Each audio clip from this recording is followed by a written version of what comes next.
फिर ऐसी परंपरा पड़ेगी, आप देख लेना, जो कोठी बंगले बना के और माया माया जोड़ में सारा जीवन व्यतीत कर रहे होंगे ना, हमारे छोटे छोटे बच्चे भी नो कहा करेंगे पागल है, बोला आदमी कहाँ डलेट हो रहा है, सिर पर धर के ले जाएगा इसने।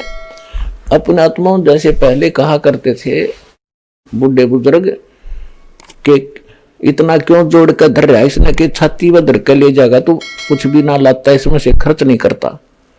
उसने छाती पर धर के ले जाना ही नहीं था, लेकिन अब आप ले जाओगे छाती पर धर के, सीने पर रख कर, क्योंकि जो दान आप कर रहे हो ये आपकी छाती पर धरेगा, आपके साथ जाएगा।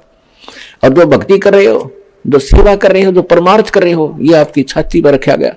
और यहाँ के जीने के लिए तो आपको परमात्मा इस भक्ति से वैसे ही दे देगा। ये तो कैसे देगा, जैसे क्या करना, जो वस्तु आप मांगने आते हो इसको तो भगवान आपको रूंगे में देगा। रूंगा क्या मांगने आते हो, हे भगवान जिसका संतान नहीं था बेटा दे दे, एक संतान दे दे। जो निर्धन है वो नौका भगवान गढ़ाए धन दे दे, मैं भी दुनिया की तरह जी कर देख लूं। रोगी है उन्हें सोचे भगवान मेरा कष्ट निवारण हो जाए। और भी अंधा है वो नेत्र ही मांगने आता है। परमात्मा कहते हैं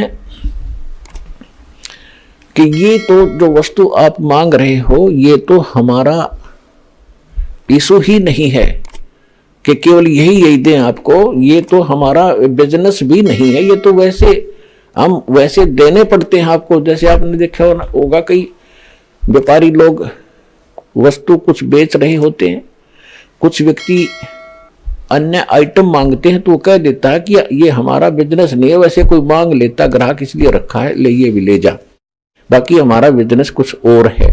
इसी प्रकार ये हाँ का जो उद्देश्य है आपको जन्म और मृत्यु से, जरा मरण से छुटवा कर और उस सतलोक में भेजना है, जहां जाकर आप कभी दुखी नहीं होगे, सदा का सुख होगा। और यहाँ छोटा मोटा सुख आपने मांग लिया, एक चीज दे दी किसी संत ने, मान ले जो नकली से हैं, वो तो नहीं देते आपके संस्कार का सूता बैठ जाएगा, तो वो तो एक तो मिल गया, रख गए सारे दुख नु के नु। और यहाँ पर आपको सभी सुख मिलेंगे और आपके कष्ट भी निवारण होंगे, आप स्वस्थ भी होंगे। और आपको जितना धन आपको चाहिएगा ना जीने के लिए, वो धन आपको अवश्य मिलेगा। भगवान आपको भूखा नहीं सोने देगा यदि आप विश्वास के साथ रहोगे। आपका कोई काम नहीं अड़ेगा, ये गारंटी देता दास, ये सच्ची नीयत लगे रहता।